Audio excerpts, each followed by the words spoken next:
serial killer's child rapist cellmate found dead in a California prison. There are no mistakes, just happy accidents.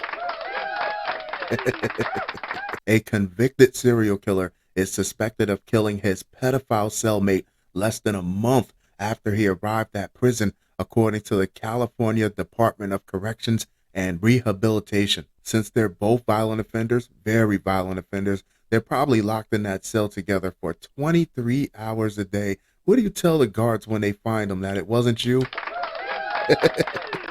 You don't know what happened? He slipped and hit his head on the toilet 25 times? Juan Villanueva, 53, who was serving a life sentence with the possibility of parole for aggravated sexual assault of a child under 14, not anymore he isn't, was found unresponsive by North Kern State Prison officials during a welfare check at 8:49 a.m. Friday, according to CDCR.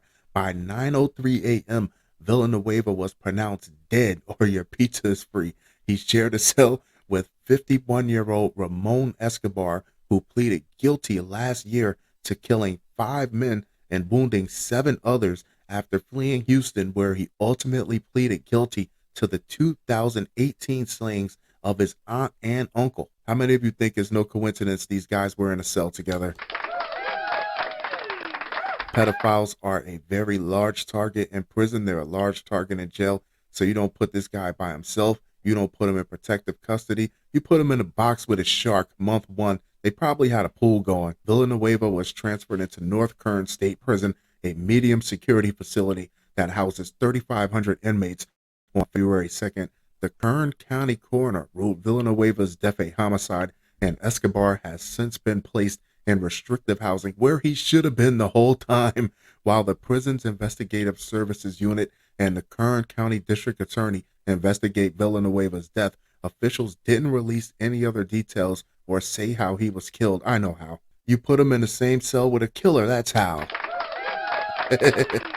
He murdered his aunt and uncle. What, you thought he was going to pump the brakes at a pedophile? After fleeing Texas, Escobar began a string of deadly assaults in Santa Monica, where prosecutors said he beat his victims with bolt cutters or a baseball bat while they were asleep on the streets or the beach during a 2-week crime spree that claimed 5 lives and left 7 others wounded.